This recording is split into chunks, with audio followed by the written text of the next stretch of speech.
Şəhər ictimaiyyətinin iştirakı ilə keçirilən bayram tədbiri icra hakimiyyətinin başçısı Eyvaz Babayevin təbrik nitqi ilə başladı. Qədim tarixə malik Qədim Gəncənin yeni yüksəlişi və uğurları möhtərəm prezidentimizin adı ilə bağlıdır. Gəncəlilər sabaha daha əzmlə baxırlar.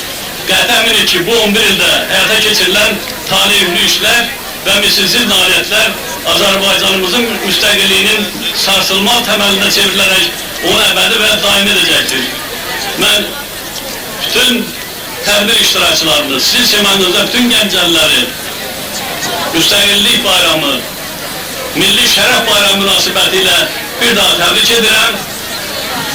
Yaşasın müstəqil Azərbaycan Respublikamız, Azərbaycan Respublikasının Prezidenti Heydər Əliyevə eşq olsun.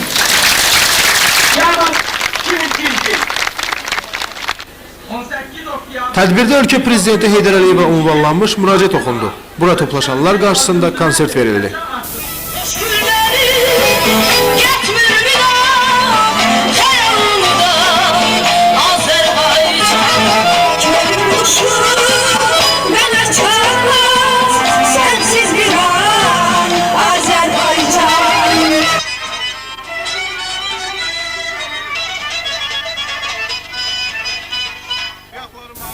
Burada şəhərimizin gənc rəssamlarının əsərlərinə baxış keçirildi.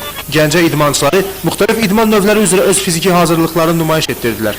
Bayram tədbiri xalq gəzintisi ilə davam etdirildi. İlqar Ağayev, Fərruh Qafarov, Xəbər Plus.